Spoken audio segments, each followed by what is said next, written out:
ৰাজ্যত এতিয়া নিৰ্বাচনৰ গৰম বতাহ আৰু তাৰ ব্যতিক্ৰম নহয় ৭১ নং বিহালী বিধানসভা সমষ্টি আৰু ইয়াত এতিয়া যিসকল প্ৰাৰ্থী আছে প্ৰাৰ্থীসকলে আজি নিজৰ নিজৰ সমৰ্থকসকলক লগত লৈ মনোনয়ন পত্ৰ দাখিল কৰিব। এই মুহূৰ্তত মোৰ সৈতে আছে জয় ভাৰত আৰু অখিল ভাৰতীয় জনসংঘৰ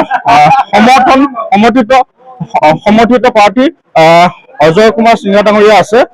তেখেতে আজি সমৰ্থকসকলক লগত লৈ জিলা আয়ুক্তৰ কাৰ্যালয়ত আজি তেখেতৰ নিজৰ মনোনয়ন পত্ৰ দাখিল কৰিব। এই মুহূৰ্তত মোৰ সৈতে আছে দাদা, আপোনাক প্ৰথমতে আমাৰ ডিএন নিউজ লাইভৰ তৰফৰ পৰা শুভেচ্ছা জ্ঞাপন কৰিছো আৰু স্বাগতম জানিছো। কেনেকুৱা প্ৰস্তুতি কেনেকুৱা আজি দাখিল কৰিব মনোনয়ন পত্ৰ? হয়, আজি মই মনোনয়ন পত্ৰ দাখিল কৰিবৰ কাৰণে গৈ আছো।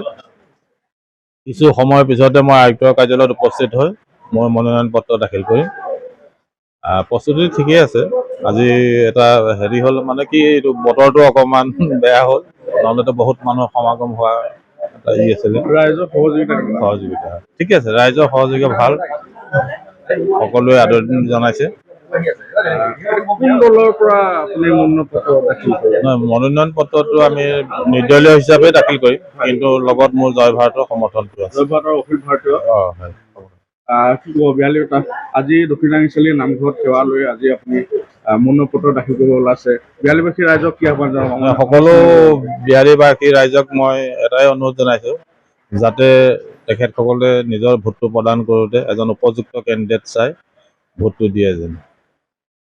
সেয়া আছিলে অজয় কুমাৰ সিংহ ডাঙৰীয়া। এইবাৰ ৭১ নম্বৰ বিহালী বিধানসভা সমষ্টিৰ পৰা তেখেতে প্ৰতিদ্বন্দ্বিতা কৰিবৰ কাৰণে সাজু হৈছে আৰু আজি প্ৰতিকূল বতৰ নেওচি সমৰ্থকসকলক লগত লৈ জিলা আয়ুক্তৰ কাৰ্যালয়ত তেখেতে নিজৰ যি মনোনয়ন পত্ৰ দাখিল কৰিবৰ কাৰণে সম্পূৰ্ণভাৱে প্ৰস্তুত হৈছে। নিজা ৰাংচালি নিজা বাসগৃহৰ পৰা এক সমদল বাঢ়ি কৰি জিলা আয়ুক্তৰ কাৰ্যালয়ত মনোনয়ন পত্ৰ দাখিল কৰিব। আৰু আপোনালোকে চাই থাকিব ডিএন নিউজ প্লাছ। বিহালীৰ পৰা মই সুৰেশ বৰা।